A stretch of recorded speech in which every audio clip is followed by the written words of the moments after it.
ನಮಸ್ಕಾರ ರೈತ ಬಂಧುಗಳೇ, ರೈತ ಮಿತ್ರರೇ, ನಮ್ಮ ಕೃಷಿಯಿಂದ ಖುಷಿ ಚಾನಲ್ಗೆ ನಿಮ್ಮೆಲ್ಲರಿಗೂ ಒಂದು ಆತ್ಮೀಯವಾದ ಒಂದು ಸ್ವಾಗತವನ್ನು ಕೊಡ್ತಾ, ನಮ್ಮ ಚಾನಲ್ನ ನೀವು ಎಷ್ಟು ದಿನ ನೋಡ್ಕೊತಾ ಬಂದಿದ್ದೀರಿ. ಭಾಳಷ್ಟು ವಿಡಿಯೋಗಳನ್ನ ಕೊಡ್ತಾ ಬಂದಿದ್ದನು, ರೈತ ಉಪಯುಕ್ತ ಮಾಹಿತಿಗಳನ್ನು ಕೊಟ್ಟಿರ್ತಾನು.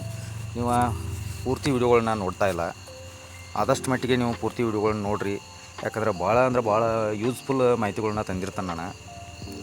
ಮತ್ತು ಏನು ವಿಷಯಪ್ಪ ಅಂತ ಕೇಳಿದ್ರೆ, ಕಬ್ಬಿನ ಎಲೆಗಳ ಒಣಗ್ತಿರ್ತಾವೆ. ಬೇಸಿಗೆ ಟೈಮ ವಾತಾವರಣದಾಗ ಉಷ್ಣಾಂಶ ಅನ್ನೋದು ಹೆಚ್ಚಾಗಿರ್ತೈತಿ. ಮಾರ್ಚ್ ತಿಂಗಳ, ಏಪ್ರಿಲ್ ತಿಂಗಳ, ಈ ತಿಂಗಳದಾಗ ನೀರಿನ ಕೊರತೆಯೂ ಎದುರಿಸ್ತಿರ್ತಾವೆ. ಬೆಳೆ ಸಾಕಷ್ಟು ಪ್ರಮಾಣದಾಗ ನಾವು ಬೆಳೆ ಬೆಳೆಸಿರ್ತೀವಿ. ಆದರೂ ಕೂಡ ಒಂದು ಬೆಳೆ ಸರಿಯಾಗಿ ನೀರು ತಗೊಳ್ಳುವಂಥ ಕೆಲಸ ಮಾಡೋದಿಲ್ಲ. ಆ ಟೈಮ್ದಾಗ ಬೆಳೆ ಎಲೆ ಜೋತ್ ಬೀಳೋದು, ಒಣಗೋದು, ತುದಿ ಎಲೆ ಒಣಗೋದು, ಒಂಥರ ಒಂದು ವಿಪರೀತ ಪರಿಣಾಮವನ್ನು, ಗ್ರೋತ್ ಕಡಿಮೆ ಆಗೋದಾಗಲಿ, ಅತಿ ಉಷ್ಣತೆಯಿಂದ ಬಳಲ್ತಾ ಇರ್ತೈತಿ. ಅಂಥ ಟೈಮ್ದಾಗ ಕೆಲವೊಂದಿಷ್ಟು ಸ್ಪ್ರೇಗಳು ಇರ್ತಾವೆ. ಆ ಸ್ಪ್ರೇಗಳು ಮಾಡೋದ್ರಿಂದ ಮತ್ತು ಬೆಳೆ ಹಚ್ಚರಾಗಿ ಕಾಣುವುದಾಗಲಿ, ಮತ್ತು ಬೆಳೆ ಗ್ರೋತ್ ಆಗಲಿ ಹೆಚ್ಚಿಗೆ ಆಗುವಂಥ ಕೆಲಸ ಆಗ್ತಿರ್ತೈತಿ. ಅಂಥ ಒಂದು ವಿಷಯ ತೊಗೊಂಡು ಈ ವಿಡಿಯೋದಾಗ ಬಂದೇನೆ ರೀ. ಸ್ಕಿಪ್ ಮಾಡಿದ ಪೂರ್ತಿ ವಿಡಿಯೋ ನೋಡ್ಕೊರಿ, ಯಾಕಂದ್ರೆ ಭಾಳ ಒಂದು ಯೂಸ್ಫುಲ್ ಮಾಹಿತಿ ಅಂತ ಹೇಳೇ ತೊಗೊಂಡು ಬಂದಿರ್ತಾನೆ ಕೆಲವೊಂದಿಷ್ಟು ಮಾಹಿತಿಗಳನ್ನು. ಅಂಥ ವಿಚಾರ ಅನ್ನೋದನ್ನು ಹೇಳ್ತಾನೆ ರೀ ನಿಮ್ಗೆ. ನೀರಿನ ಕೊರತೆಯ ದೊಡ್ಡ ಲಕ್ಷಣ ಅಂದ್ರೆ ಏನಾಗಿರ್ತೈತಿ ರೀ, ಬೆಳೆ ಬಾಡ್ಲಾಗೋದು. ಅಂದರೆ ನೀರು ನೀವು ಜಾಸ್ತಿ ಕೊಡ್ತಾ ಇರ್ತೀರಿ, ಆದರೂ ಕೂಡ ಬೆಳೆ ಅದನ್ನು ತೊಗೊಳ್ಳೋಂಥ ಕೆಲಸ ಮಾಡೋದಿಲ್ಲ. ಏನಾಗೋದಿಲ್ಲ ಅಂದ್ರೆ ಅಲ್ಲಿ ಪೋಷಕಾಂಶದ ಕೊರತೆ ಕೂಡ ಆದ್ರೂ ಸರಿಯಾಗಿ ನೀವು ಕೊಟ್ಟಂಥ ನೀರನ್ನು ಹೀರ್ಕೊಳ್ಳೋವಂಥ ಕೆಲಸನೂ ಬೆಳೆ ಮಾಡೋದಿಲ್ಲ. ಅಂಥದ್ದು ಆಗ್ತಿರ್ತೈತಿ ಬೆಳೆಗೆ.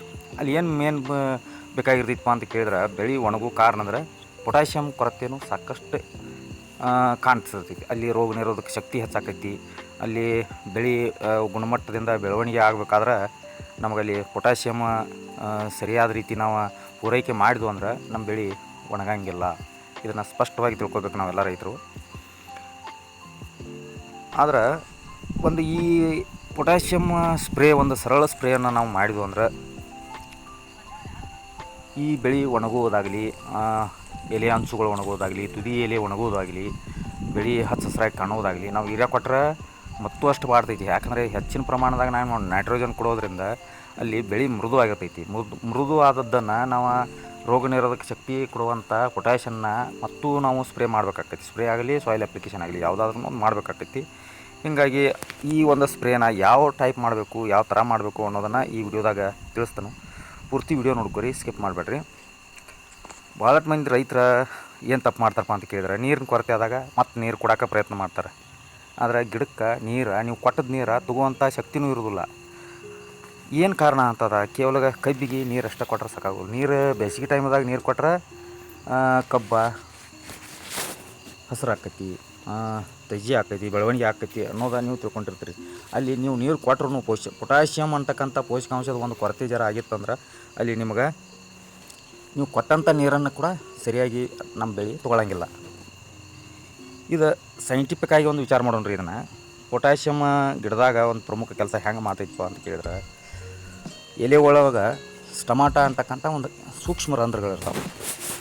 ಆ ರಂಧ್ರಗಳು ಏನು ಮಾಡ್ತಾವೆ, ಪೊಟ್ಯಾಷಿಯಮ್ ಅಂಶ ಇತ್ತಂದ್ರೆ ಆ ಗಿಡದೊಳಗೆ ಮುಚ್ಚುವುದು ತೆರೆಯುವುದು ಈ ಕ್ರಿಯೆಯನ್ನು ಮಾಡ್ತಿರ್ತಾವೆ. ಯಾವ ರೀತಿ ಅಂದ್ರೆ ಅವು ಏನು ಕೆಲಸ ಅಂಥದ್ದು ಏನು ಮಾಡ್ತಾವಂದ್ರೆ, ಮುಚ್ಚೋದ್ರಿಂದ ನಮ್ಮಲ್ಲಿ ನೀರಿನ ಅಂಶ ಇರ್ತಕ್ಕಂಥದ್ದು ಇಲ್ಲೇ ಉಳಿತೈತಿ. ನಮ್ಮ ಗಿಡದಿಂದ ಹೆಚ್ಚು ನೀರು ಹೊರಗೆ ಹೋಗುವಂಗೆ ಮಾಡೋದಿಲ್ಲ. ಹೊರಗೆ ಹೋಗೋದಿಲ್ಲ. ನಮ್ಮ ಕೊಟ್ಟಂಥ ನೀರೆಲ್ಲ ಗಿಡಕ್ಕೆ ಬೆಳವಣಿಗೆಗೆ ಬೇಕಾದಂಥ ನೀರನ್ನೆಲ್ಲ ಹಿಡಿದಿಟ್ಟುಕೊಳ್ಳುವಂಥ ಕೆಲಸ ಮಾಡ್ತೈತಿ. ತೇವಾಂಶ ಹಂಗೆ ಉಳಿತೈತಿ ನಮ್ಮ ಗಿಡದಾಗ. ಅದ್ರ ಸಲುವಾಗಿ ಎಲೆಗಳು ಒಣಗಂಗಿಲ್ಲ. ಪೊಟ್ಯಾಷಿಯಮ್ ಹೀಗಾಗಿ ಅದಕ್ಕೆ ಏನು ಅಂತಾರಪ್ಪ ಅಂತ ಕೇಳಿದ್ರೆ, ಒಂದು ನೀರನ್ನು ಒಂದು ಮ್ಯಾನೇಜ್ಮೆಂಟ್ ಮಾಡ್ತಕ್ಕಂಥ ಒಂದು ಪೋಷಕಾಂಶ ಅಂತ ಅದಕ್ಕೆ ಪೊಟ್ಯಾಷಿಯಕ್ಕೆ ಕರೀತಾರೆ. ವಾಟರ್ ಮ್ಯಾನೇಜ್ಮೆಂಟ್ ನ್ಯೂಟ್ರಿಯೆಂಟ್ ಅಂತ ಕರೀತಾರೆ, ನೀವು ಕೇಳಿರ್ಬೋದು. ಮತ್ತು ಇನ್ನು ಈ ಸಮಸ್ಯೆಗೆ ನಾವು ಏನೇನು ಸ್ಪ್ರೇ ಮಾಡಬೇಕಾಗ್ತೈತಿ ಅಂದ್ರೆ, ಪೊಟ್ಯಾಷಿಯಮ್ ಯಾವ್ಯಾವ ಥರ ಇರ್ತೈತಿ, ಯಾವ ಥರ ಇರ್ತೈತಿ. ಈಗ ಮೊದಲನೇದಾಗಿ ನಾವು ತೊಗೋಬೇಕಾದ್ರೆ 13-0-45 13% ನೈಟ್ರೋಜನ, ಆಮೇಲೆ 0 ಫಾಸ್ಫರಸ್, ಆಮೇಲೆ 45% ಪೊಟ್ಯಾಷಿಯಮ್. ಈ ರೀತಿ ಇದಕ್ಕೆ ಪೊಟ್ಯಾಷಿಯಮ್ ನೈಟ್ರೇಟ್ ಅಂತ ನಾವು ಕರಿತೇವೆ. ಇದನ್ನು 20 ಲೀಟ್ರ್ ಒಂದು ಪಂಪಿಗೆ ತಿಳ್ಕೊರಿ, 100-150 ಗ್ರಾಮ್ ತನಕ ನಾವು ಬಳಸ್ಕೊಂಡು ಸ್ಪ್ರೇ ಮಾಡ್ಬೋದು. ಇಲ್ಲ ನಮ್ಮ ಕಡೆ ಅಂತಂದ್ರೆ 0-0-50 ಅಂತ ಬರ್ತೈತಿ. ಸಲ್ಫೇಟ್ ಆಫ್ ಪೊಟ್ಯಾಷ್ SOP ಅಂತ ಬರ್ತೈತಿ ರೀ. ಅದನ್ನು 20 ಲೀಟ್ರ್ ಪಂಪಿಗೆ 150 ಗ್ರಾಮ್ ಇದನ್ನೂ ಹಾಕ್ಬೋದು. ಮತ್ತು ಸ್ಪ್ರೇ ಮಾಡೋ ಸಮಯ ಹೆಂಗಿರ್ಬೇಕಪ್ಪ ಅಂತ ಕೇಳಿದ್ರೆ, ಬೆಳಗ್ಗಿನ ಜಾವ ಅಥವಾ ಸಾಯಂಕಾಲ ಸಾಯಂಕಾಲ ಅಂದ್ರೆ ಬಿಸಿಲಿನಾಗ ನಾವು ಸ್ಪ್ರೇ ಮಾಡಬಾರ್ದು. ಮತ್ತು ನಾ ಹೆಚ್ಚು ಕಡಿಮೆ ಎಲ್ಲ ಹೊಲಗಳ್ದಾಗ ನೋಡಿದನು, ನೀರಿನ ಕೊರತೆ ಇದ್ದಾಗ ಪೊಟ್ಯಾಷಿಯಮ್ ಸ್ಪ್ರೇ ಮಾಡಿದ ಒಂದು ಪ್ಲಾಟ್ಗಳಾಗಲಿ, ಒಂದು ಬೆಳೆ ಆಗಲಿ, ಎಲೆಗಳೆಲ್ಲ ಹಸಿರಾಗಿರ್ತಾವೆ. ಅಂದ್ರೆ ಪೊಟ್ಯಾಷಿಯಮ್ ಕೊರತೆ ಅವು ಯಾರಾದರೂ ರೈತರು ಮಾಡಿದ್ರಂದ್ರೆ ಆ ಪೊಟ್ಯಾಷಿಯಮ್ ಕೊರತೆ ಆಗಿರ್ತೈತಿ.